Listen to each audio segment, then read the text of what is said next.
श्री गुरु गणेशाभ्यां नमः। हरिः ओम।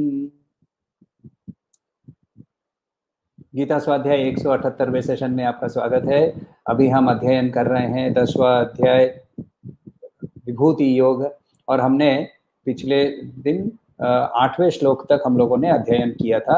एक बार हम श्लोक दोहरा लेते हैं। 6th श्लोक, 6वें श्लोक से शुरू करके हम 8वें श्लोक तक अभी अध्ययन करेंगे या दोहराएंगे। महर्षय सप्त पूर्वे चत्वारो मनवस्तथा मद्भावा मानसा जाता येषां लोक इमा प्रजाः। यहाँ इस श्लोक में हमें सप्तर्षि चतुर्कुमार, सनकादि जो चतुर्कुमार हैं, और 14 मनु इनके सृजन का काम मैंने ही किया और इनसे हमारी सृजन होती है।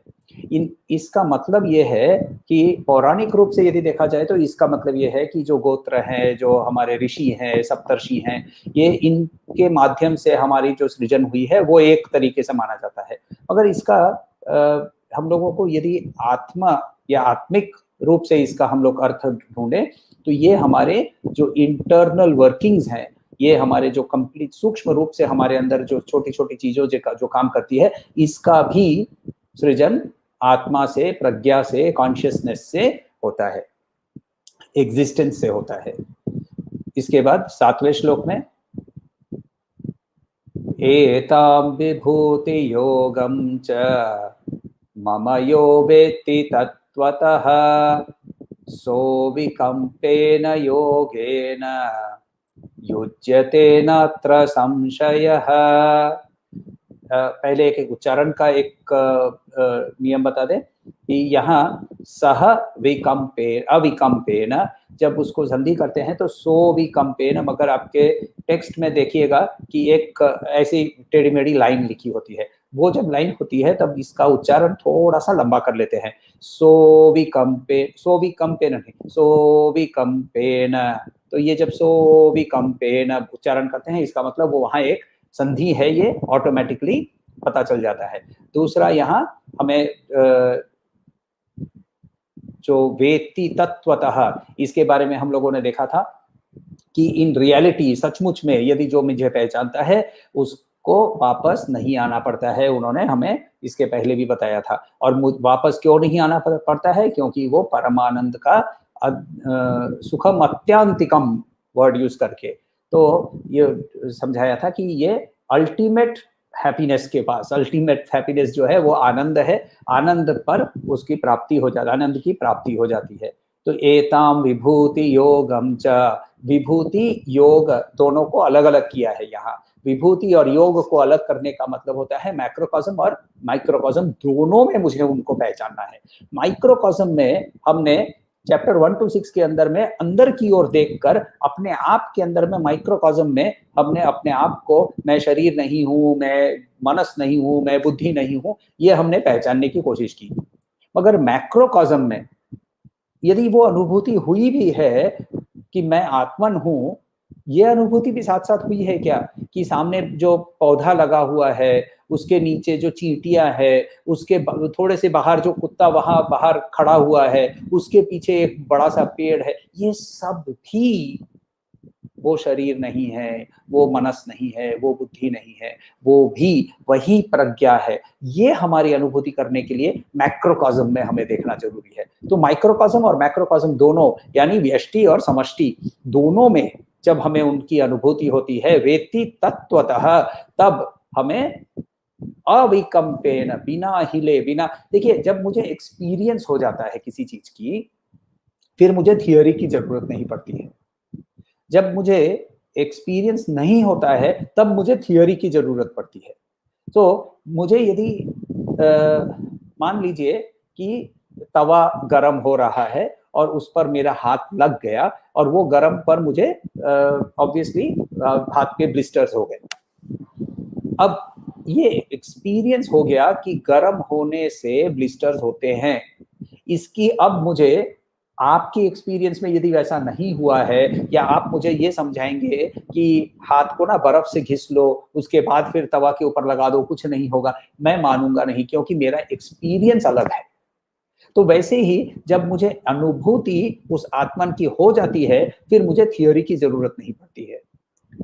और इसीलिए यहाँ क्या बोल रहे हैं, फिर मेरा जो जो योग है वो अविकम्पेन हो जाता है, उसके अंदर में और कोई हिलना डुलना नहीं होता है, कोई वेवरिंग नहीं होती है। तो यहाँ हमें 7वें श्लोक के अंदर में ये मिला। और फिर 8वें श्लोक के अंदर में वो कहते हैं, अहम सर्वस्य प्रभवो मत्त सर्वं प्रवर्तते इति मत्वा भजन्ते माम बुधा भाव समन्विताः। तो भजने के भाव से, भजने का मतलब हम लोगों ने देखा है कि सिर्फ भजन करने का, यानी कीर्तन करने का, वो हाथ में वो खंजनी लेकर हरे राम हरे कृष्ण करना, इसमें कोई गलती नहीं है, मगर ये हम 24 आवर्स नहीं कर सकते हैं। तो अनन्या जब बोलते हैं श्री कृष्ण, अनन्या भक्त्या बोलते हैं, अनन्या भजन करने के लिए बोलते हैं। तो अनन्या भजन का मतलब ये होता है कि एक्सपीरियंस, अनइंटरप्टेड एक्सपीरियंस। एक किसी महान के प्रवचन में उन्होंने बहुत सुंदर उपमा यूज की थी कि जैसे जब तेल की धारा गिरती है तो उसके अंदर में कोई जब पानी की धारा गिरती है तो उसके अंदर में कोई डिस्टरबेंस होते रहता है, मगर तेल की धारा जब गिरती है तो वैसे ही क्या मेरा मन तेल की धारा के जैसे कंटिन्यूअस एक ही डायरेक्शन में फ्लो कर सकता है क्या? तो इसको हम हमारे मन के डायरेक्शन को बदलने के लिए, तो ये बिहेवियर जो है इसको भजन कहते हैं, वर्शिपफुल एक्सपीरियंस। तो वैसा भाव के साथ जब हम उसको एक्सपीरियंस करते हैं, तब जो ऐसा एक्सपीरियंस करता है उसको वो श्री कृष्ण कहते हैं वाइज पर्सन, बुधा। तो ये जो इंटेलिजेंट है, जो उसने और बुधा वर्ड क्यों यूज कर रहे हैं, क्योंकि उसने बुद्धि को यूज करके अपने मनस के ऊपर काबू पाया है, और मनस के ऊपर काबू पाने पर ऑटोमेटिकली इंद्रियों पर भी काबू ऑटोमेटिकली हो जाता है, और इसीलिए वो बुद्धिमान है। बुद्धिमान व्यक्ति उसके मनस के वेवरिंग में, मनस के हिलने में, मनस का नेचर ही वही है। अभी ये चाहिए और कल वो चाहिए, ये अच्छा लग रहा है कल वो अच्छा नहीं लग रहा है, ये जो कंटिन्यूअस मूवमेंट है, ये हमारे मनस का नेचर है। इसके ऊपर कंट्रोल जब हम बुद्धि के द्वारा पाते हैं तो हमें बुद्धिमान, बुधाहा श्री कृष्ण कहते हैं। और क्या कह रहे हैं कि इसमें हमें क्या एक्सपीरियंस करना है? ये एक्सपीरियंस करना है कि प्रज्ञा जो है, ईश्वर जो है, वो सर्वस्य प्रभु है। प्रभु वर्ड का मतलब होता है, उन्होंने प्रभु वर्ड जो है उन्होंने पहले भी यूज किया है। उन्होंने पहले बार बार उन्होंने 7वें श्लोक के अंदर में, 7वें चैप्टर के अंदर में 2 बार 3 बार उन्होंने अपने आप को प्रभु कहा है। सो जब उन्होंने 7वें के अंदर में वो कहते हैं, एक सेकेंड में, हाँ, एतद्योनिनि भूतानि सर्वाणीत्युपधारय अहं कृत्स्नस्य जगतः प्रभव प्रलयस्तथा। तो यहाँ उन्होंने बहुत क्लियरली कहा था कि अहम कृत्स्नस्य जगतः, इस जगत का मैं, इस एंटायर जगत का, कृत्स्नस्य जगत का, प्रभव प्रलयस्तथा, प्रभव यानी क्रिएशन और डिसोल्यूशन, ये दोनों ही मैं हूं। ये भी उन्होंने हमें पहले बताया हुआ है। तो बहुत क्लियरली उन्होंने अपने जो डिक्लेरेशन है उन्होंने क्लियरली हमें बताया हुआ है कि मैं ही ये प्रभु हूँ और इसी मेरे से ही ये प्रवर्तते, प्रवर्तते का मतलब है, प्रवर्तन का मतलब होता है जो पहिया जब चलता है, पहिया चलने का कारण सिर्फ यानी प्रभु नहीं, प्रभवन नहीं, प्रलय भी उसी में सम्मिलित है। तो ये हमें समझाने के बाद हमें श्री कृष्ण आगे अपना सीवी चालू रखे हैं, तो सीवी के अंदर में क्या बताते हैं देखते हैं। श्लोक नंबर 9, 9वां श्लोक ले लीजिए। साथ साथ यदि आपके मन में कोई सवाल हो तो टाइप करके रखिए और चैट बॉक्स में डाल के रखिए, तो जब हम लोग का सेशन खत्म हो जाएगा तो उसके ऊपर हम कोई डिस्कशन कर सकते हैं। 9वां श्लोक लीजिए। मच्चित्ता मद्गत प्राणः, मच्चित्ता मद्गत प्राणः, बोधयन्त परस्परं, बोधयन्त परस्परं, मच्चित्ता मद्गत प्राणः, बोधयन्त परस्परं, कथयन्तश्च मां नित्यं, कथयन्तश्च मां नित्यं, तुष्यन्ति च रमन्ति च, तुष्यन्ति च रमन्ति च, कथयन्तश्च मां नित्यं, तुष्यन्ति च रमन्ति च, मच्चित्ता मद्गत प्राणः, बोधयन्तः परस्परं, कथयन्तश्च मां नित्यं, तुष्यन्ति च रमन्ति च। ये श्लोक बहुत इंटरेस्टिंग है। ये है एक जो व्यक्ति जो कि जिसके मन के अंदर में ईश्वर की भावना प्रवेश कर चुकी है, यानी इसके पहले हम लोगों ने श्लोक में क्या देखा था, उन्होंने देखा था इति मत्वा भजन्ते माम बुधा भाव समन्विता। तो ये जो जब भाव हमारे अंदर में पैदा हो जाता है तो हमारी बिहेवियर कैसी होती है, वो श्री कृष्ण खुद ही बोल रहे हैं कि उनका मन मेरे ऊपर फिक्स्ड है, when their minds are fixed on me, तो मत चित्तः मत गत प्राणः, उन्होंने अपना जीवन ही मेरे पर सरेंडर कर दिया है। सरेंडर करने का मतलब ये नहीं कि हम सब अपना जो नित्य कर्म है उसको भूल जाएंगे, नित्य कर्म करने हैं, कर्तव्य करना है, मगर ये काम जो है वो भी उन्हीं के ऑफरिंग में करके करना है कि ये मैं नहीं कर रहा हूं। इसके अंदर में पहली चीज है मैं करता नहीं हूं, मैं कर्तृत्व भाव को त्याग करना। इसके लिए कहां से शुरू करना है, वही घूम फिर के कर्म से शुरू करना है। कर्म कैसे करना है, कर्म योग कर्मसु कौशलम, बेस्ट, मेरी बेस्ट एबिलिटी।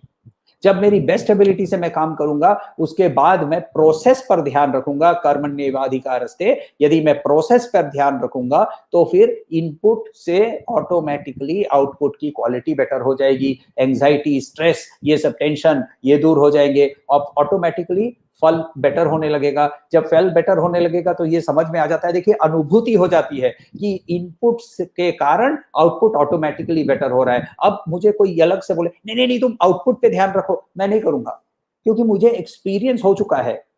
जब मुझे ऐसा एक्सपीरियंस हो चुका है तब अगले स्टेप पे जाते हैं। अगले स्टेप पे क्या करते हैं, बोलते हैं कि ये प्रोसेस पे 100% ध्यान रखूंगा, 100% मेरा एफर्ट लगाऊंगा, मगर ये सारा एफर्ट ही यज्ञ भावना से ब्रह्मार्पणम मैं उन पर सौंप देता हूं, मैं कर ही नहीं रहा हूं, मैं कर ही नहीं रहा हूं। जब ये ऐसी सिचुएशन में जब हम सरेंडर कर देते हैं, मद्गत प्राणाः, सब कुछ जो है मैं उनकर सरेंडर कर देता हूं।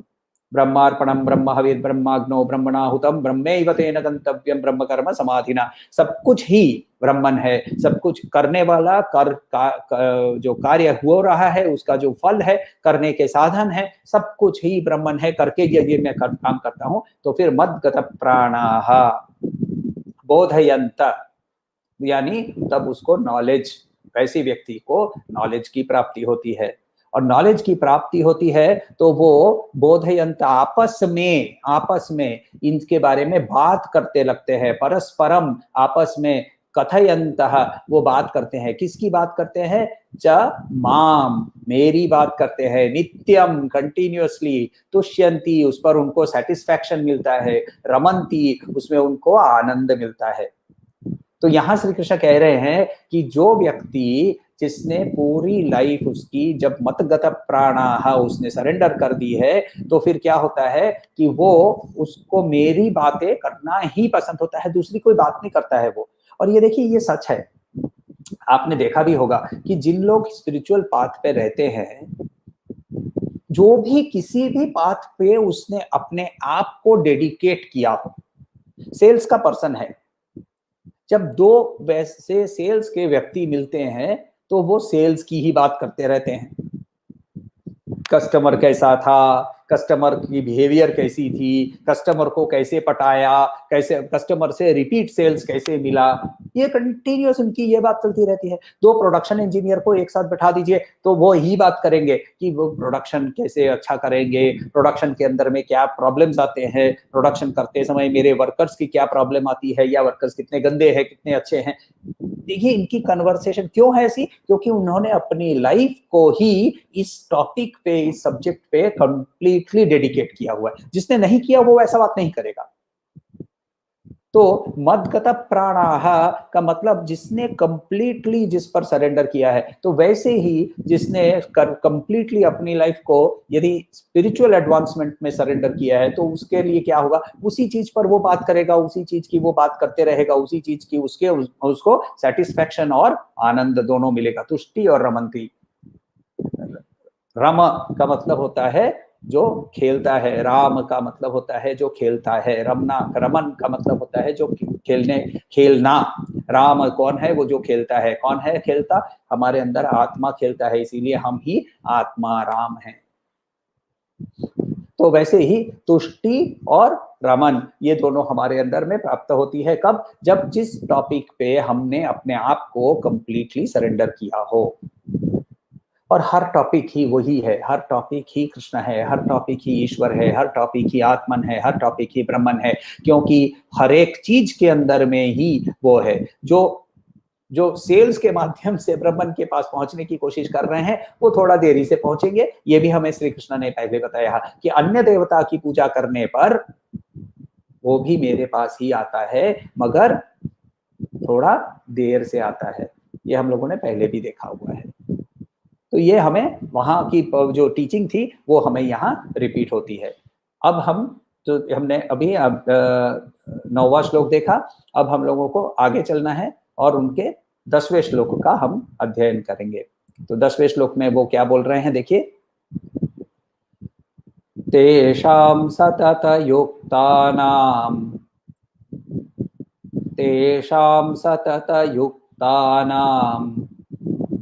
भजतां प्रीतिपूर्वकम।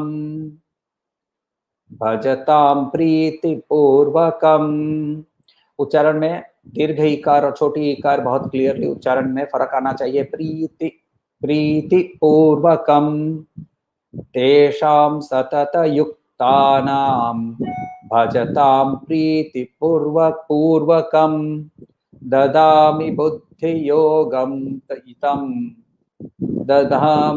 ददामि बुद्धियोगं तं येन मामुपायन्ति ते। येन मामुपयान्ति ते ददामि बुद्धियोगं तं येन मामुपयान्ति ते। पूरा श्लोक एक साथ। तेषां सतत युक्तानां भजतां प्रीतिपूर्वकं ददामि बुद्धियोगं तं येन माम उपयान्ति ते।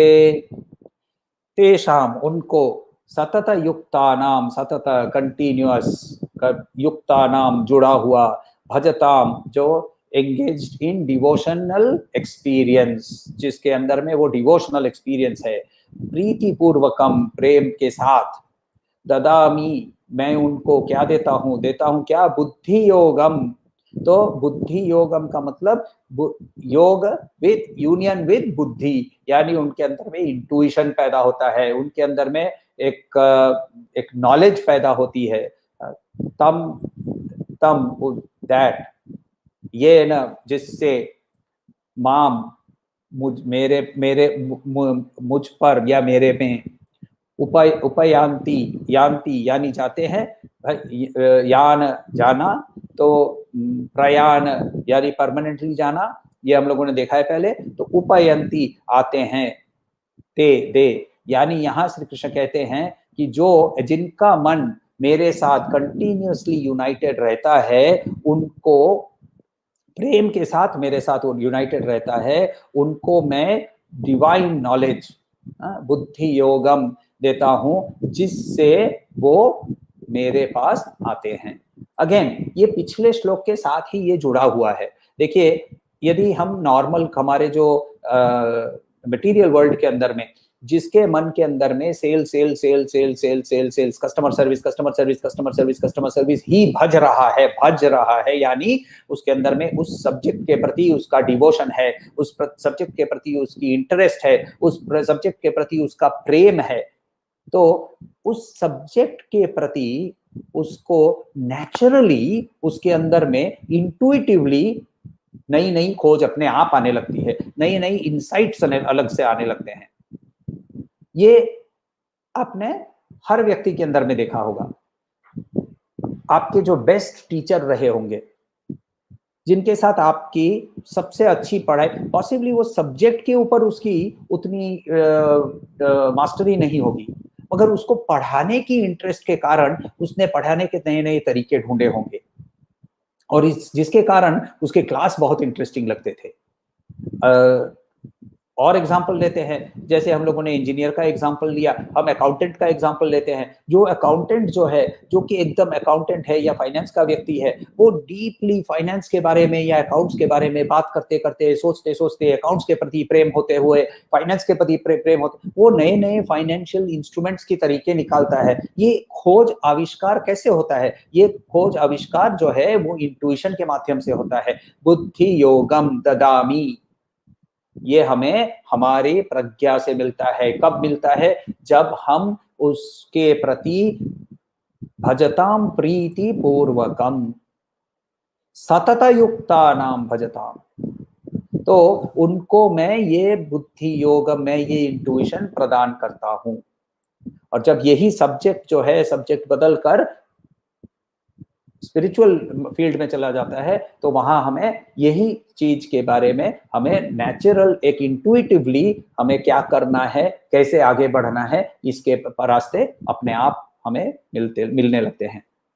तंत्र में या क्रिया योग के अंदर में इसको कहते हैं कि गुरु चक्र करके एक चक्र है, सहस्रार चक्र और आज्ञा चक्र यहाँ होता है, सहस्रार सर के थोड़ा सा ऊपर होता है, तो इस दोनों के बीच में एक चक्र माना जाता है जिसका नाम है गुरु चक्र। गुरु चक्र का एक्टिवेशन का मतलब होता है बुद्धि योगम ददामी, उनके तरफ से हमें इंट्यूटिव पावर मिला है। कैसे मिला है? क्योंकि हम उस सब्जेक्ट पर, उस नॉलेज के प्रति हमारी प्रेम, हमारी भावना कंटिन्यूअस होती है।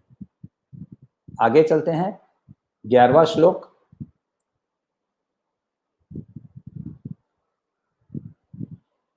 तेषाम तेषामेवानुकंपार्थम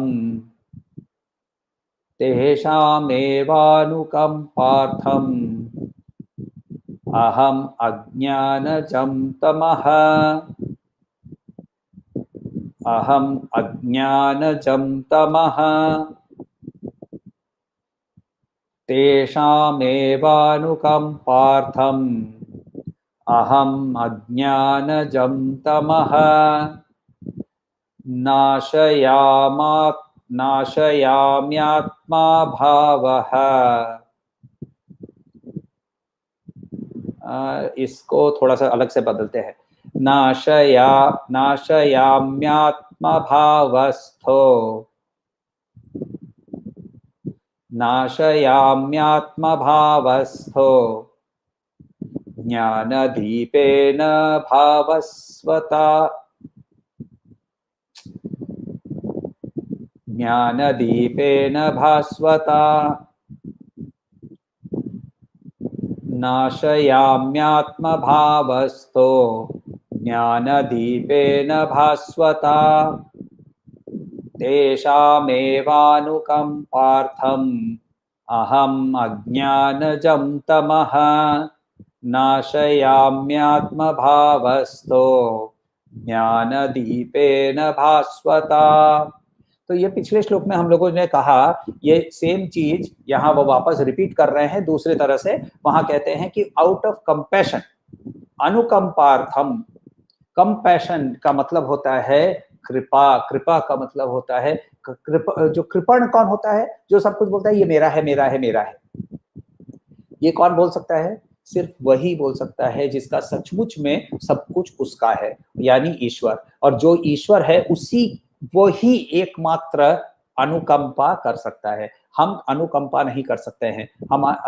हम प्रेम कर सकते हैं, हम दया नहीं कर सकते हैं। श्री रामकृष्ण परमहंस के बारे में कहा जाता है कि कोई फेमस बंगला भजन है जिसके अंदर में कहते थे कि जीव के प्रति दया करे जो, वो हरि का को भज रहा है। और वो समाधि अवस्था में चिल्लाने लगे कि दया दया दया करने की अधिकार तुम्हारे में है क्या? शब्द को बदलो और कहो जीव के प्रति प्रेम करता है जो। तो हमारे में जो जब तक हमारे अंदर में वो अनुभूति नहीं होती है कि ये वो जो बाहर खड़ा एक पेड़ है और पेड़ के पीछे और एक पेड़ है और उसके ऊपर एक बैठा चील है, ये सब कुछ भी मैं ही हूं, ये अनुभूति जब तक हमारे अंदर में नहीं होती है तब तक हम कृपा या फिर दया या फिर अनुकंपा नहीं कर सकते हैं। और इसीलिए यहाँ श्री कृष्ण अनुकंपा वर्ड यूज करके अपना सीवी बहुत क्लियरली बता रहे हैं कि मैं उस पोजीशन से बात कर रहा हूं जहां मैं सब कुछ ही हूं। और इसीलिए मैं उनको अज्ञानजम, जो इग्नोरेंस से जो जन्मता है, जो अंधकार जन्मता है, उसका मैं विनाश करता हूं। नाशयामी आत्मभाव, नाशयाम्यात्म भावस्थो। स्थः का मतलब रहना, टू ड्वेल, टू स्टे। तो वहां हमारे अंदर में उनके प्रभाव से हमारी इग्नोरेंस का विनाश होने पर, क्या कैसे विनाश होता है? ज्ञान रूपी दीपक का जलने पर। भास्वत, भास्वत भा वर्ड का मतलब जहां से उज्जवल होता है। भारत जो वर्ड है वहां भी हम लोगों को ये उज्जवल होना का मतलब हम लोग को समझ में आता है। तो ये प्रभा, फिर भास्कर, ऐसे सारे वर्ड्स के अंदर में हम लोगों को भा वर्ड जो है इसका रूट वर्ड है। तो वहां भास्वता यानी जलना, प्रज्वलित होना, उज्जवल रहना। तो इस उज्जवल दीपक के माध्यम से हमारे अंदर से अज्ञान का अंधकार हट जाता है।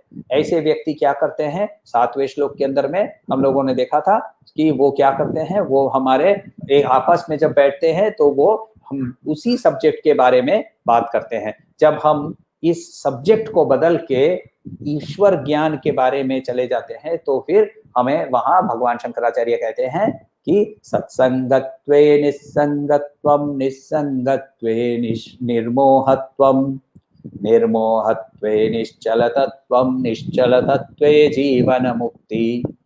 भज गोविंदम, भज गोविंदम, गोविंदम भज मूढ़मते।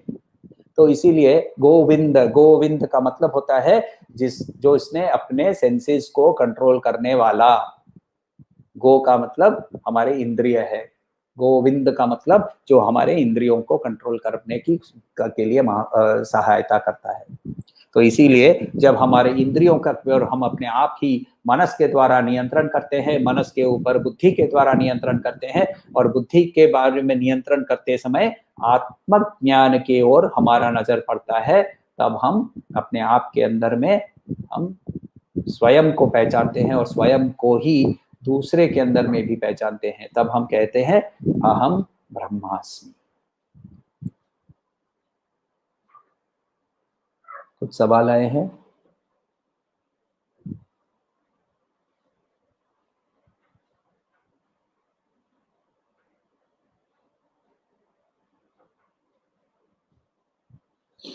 जब हम मनस को ब्रह्मन से एक करने की कोशिश करते हैं तो धीरे धीरे कुछ तो है जो मिस कर होने लगता है। ये क्यों है?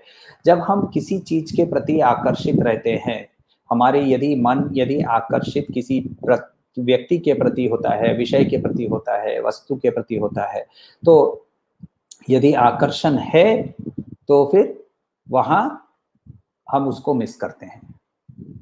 तो हमारा यदि आकर्षण आत्मन की ओर 100% हो जाता है, होना मुश्किल है, और इसके लिए शनै शनै ही श्री कृष्ण ही खुद ने बोला है कि ये एक बार में नहीं होता है, धीरे धीरे होता है। और इसीलिए जब हम किसी चीज को नेचुरली जब हम ये कहते हैं कि अनन्य भक्त्या, तो अनन्य भक्ति के करने के समय तो फिर ये ऐसा है ना कि किसी व्यक्ति ने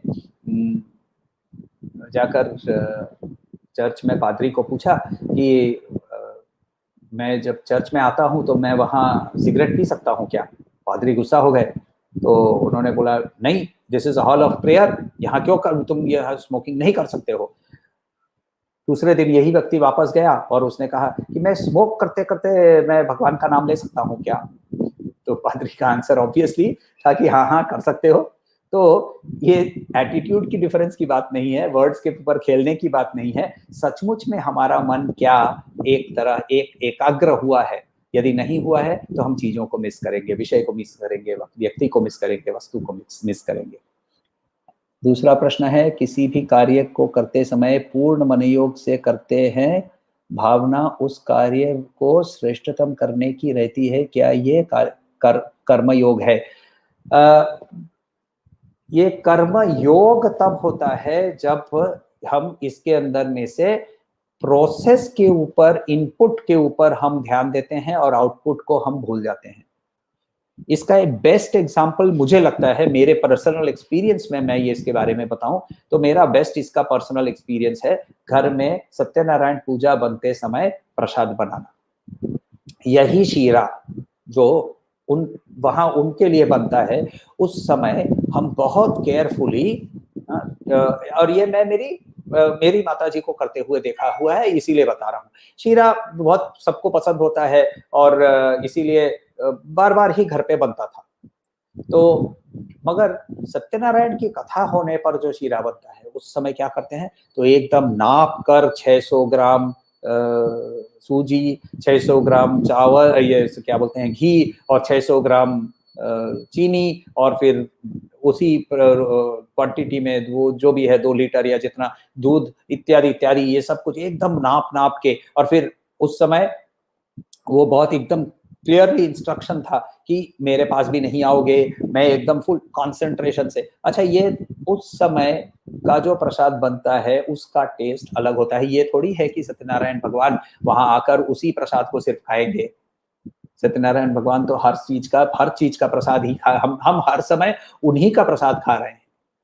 मगर वो वाला आउटपुट कैसे अच्छा हो गया? क्योंकि आउटपुट पे फोकस नहीं था, आउटपुट पे, प्रोसेस पर पूरा ध्यान था। जब ऐसा हम जब करने लगते हैं, ये कर्मयोग है।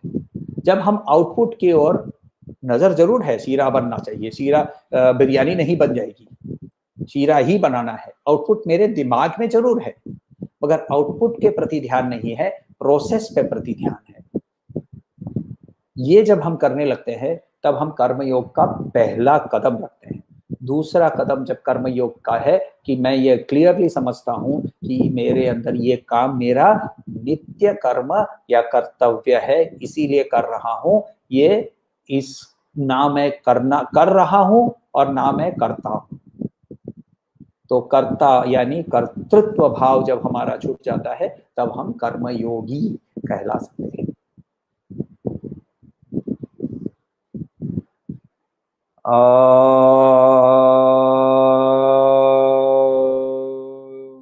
शांति शांति शांति। हरि ओम। श्री गुरुभ्यो नमः। हरि ओम।